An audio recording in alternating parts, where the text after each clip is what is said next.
Você que encontrou, diga amém. Assim está escrito na palavra do nosso Deus.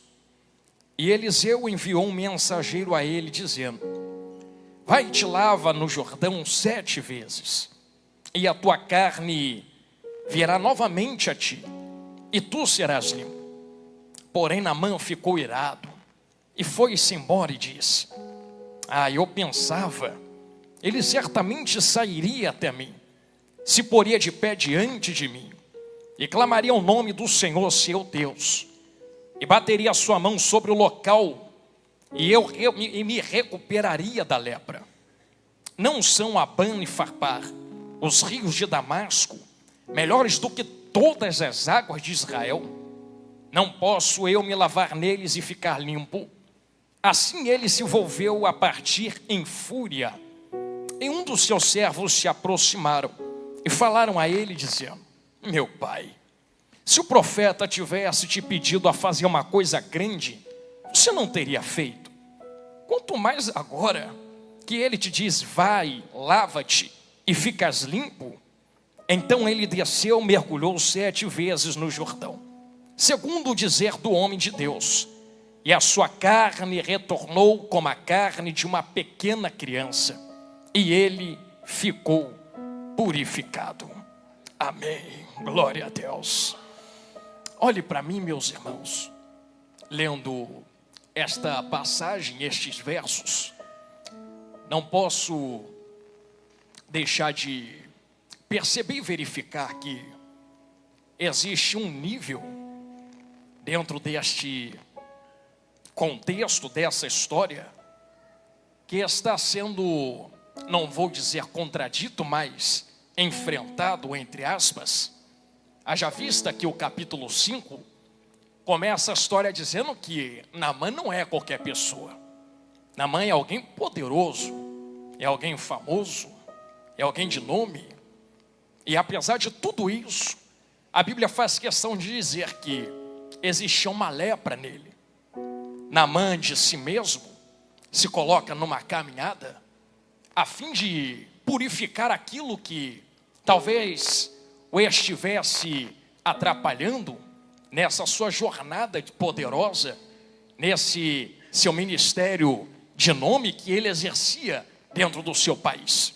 Os irmãos sabem melhores do que eu que quem era general e exercia uma posição de influência dentro desta nação, deste país ora dito, ele não era alguém simples, era alguém que, colocado em um vislumbre ou um pedestal, poderia assim dizer, é visto por todas as pessoas e tido como um espelho. E agora Naamã, que possui esta lepra, alguns estudiosos, e eu pego carona disso, dizem que ele fazia questão de esconder aquilo que possuía da grande maioria do povo. Imagine um povo saindo à guerra, soldados com espadas, lanças, escudos, e tendo à frente deles um general chamado Naamã, que talvez não tivesse a sua saúde em perfeito estado. Talvez a moral deste exército ficasse abalado. Então Naamã entendia que a purificação de sua lepra não dizia respeito somente a ele, mas todos aqueles que conheciam a sua condição. E embora esta lepra fosse escondida por baixo de sua armadura, de seu poderio, é necessário que haja uma movimentação de Naamã no capítulo 5, ao receber uma contradição, dizendo: quem dera você estivesse diante do profeta em Israel, e ele lhe purificasse disso que você tem. Naamã, recebendo esta palavra, esta mensagem, sai do seu lugar de comodismo e se coloca em caminho do profeta. Mas entre ele e o profeta, ele é encontrado por um desafio. E o desafio é exatamente esse: não precisa nem se achegar ao profeta. Da onde você está, dá meia volta, entra no Jordão, mergulha 7 vezes, e você ficará limpo de sua lepra. Vocês leram comigo, eu não preciso fazer muito rodeio, que Naamã ficou irado, e em fúria partiu dali. E a justificativa de Naamã era exatamente essa: tem tanto lugar melhor na minha terra. Tem tantas águas tão mais límpidas e purificadas, rios tão mais majestosos, a qual eu poderia mergulhar, enfiar minha cabeça assim, envolvido por essas águas. Que agora o profeta me pede para mergulhar dentro do rio Jordão. Eu entendo a palavra de Naamã, visto que em comparação Jordão, Abana e Farpar, o Jordão era um rio, eu posso colocar entre aspas, sujo, barroso. Então à primeira vista o Jordão não era um rio que seduzisse ao mergulho. Quem olhasse para aquelas águas diria: eu não entro aí, tem águas mais limpas para eu mergulhar. Mas Naamã novamente é confrontado com uma palavra em que o que está sendo pedido a ele é algo fácil demais. E a palavra usada é exatamente essa: se fosse te pedido algo muito maior, muito mais poderoso, muito mais difícil, você não faria. Se fosse pedido um valor exorbitante, você não pagaria. Se fosse pedido tantas coisas além das suas limitações, você não gastaria todas as suas forças para alcançar o seu milagre. Agora que o profeta ali coloca algo tão simples, é só chegar na beira das águas e mergulhar dentro das águas. Você está criando contenda contra esta palavra. Eu entendo o sentimento de Naamã. E agora que eu mantenho essa introdução a vocês, eu queria que vocês mergulhassem dentro da mentalidade de Naamã, para entender o porquê que ele negou, em um primeiro momento, mergulhar dentro das águas do rio Jordão. Você reparou que a palavra que Naamã lança de volta é como uma padronização do que ele teria de fazer.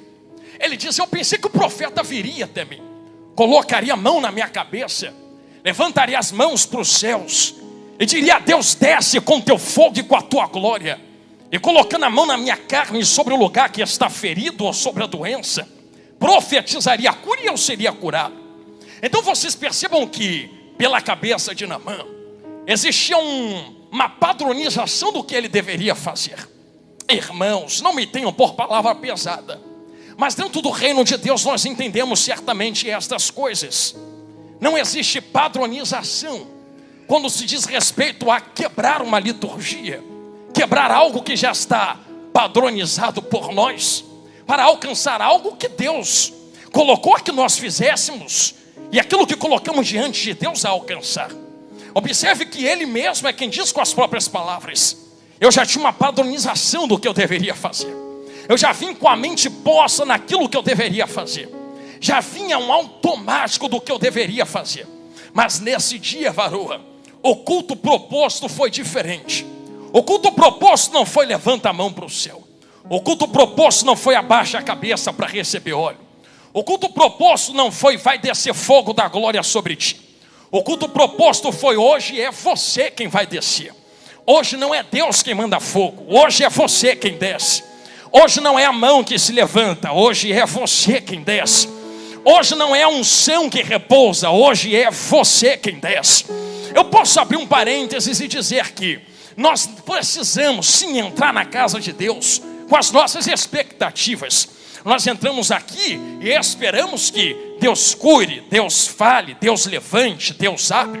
Afinal de contas, se nós não viemos aqui alcançar isso de Deus, de quem mais nós alcançaremos? Mas quando Deus nos encontra aqui, eu posso colocar vocês na linha de tiro. Talvez a palavra que Ele traga a nós esta noite é a mesma palavra que confronta Naamã. Eu sei o que ninguém sabe, eu conheço o que ninguém conhece, eu entendo o que ninguém entende, eu sei aonde está escondido por baixo da armadura. E eu sei que se o profeta levanta a mão e ora, você até se sente melhor. Eu sei que se o profeta coloca a mão no local, você talvez até é curado. Porém você precisa entender, Naamã, que essa lepra não é só física, está muito mais enraizado e atrelado. E agora eu entro. Vocês que estão me observando vão entender que estão olhando para uma carne, para um corpo. E se eu tivesse uma ferida na minha carne, no meu corpo, os irmãos perceberiam de olho, só que de fora para dentro. olhariam para a minha pele e diriam: Jonathan tem ferida. Mas com carinho, irmãos, vocês que conhecem o corpo, cada um tem uma ferida não é feita de fora para dentro nesta situação. A lepra não é algo que trabalha de fora para dentro. A lepra é feita por algo que entra para o lado de dentro, afeta no lado de dentro e depois começa a resvalar para o lado de fora. Eu sei que talvez alguém já ouviu uma palavra acerca disso dizendo: eu já sei, Jonathan, a lepra é o pecado. E eu não desvio deste assunto, aliás, é um caminho bom, mas permita-me trazer um entendimento diferente aos irmãos aqui esta noite, e dizer que neste sermão, nesta pregação, para nós aqui esta noite, a lepra de Naamã não é pecado. A lepra de Naamã é algo que estava do lado de fora, entrou para o lado de dentro e começou a afetá-lo de dentro para fora, até que alguém visse isso que o estava afetando. E o ministério que ele exercia, poderoso de general, começou a ser afetado por aquilo que entrou no lado de dentro, a ponto dele ter que esconder com uma aparência, com uma armadura, com algo que escondesse aquilo que enxergam. Mas meu irmão, eu sei que eu vou falar uma palavra que talvez seja pesada aos nossos ouvidos.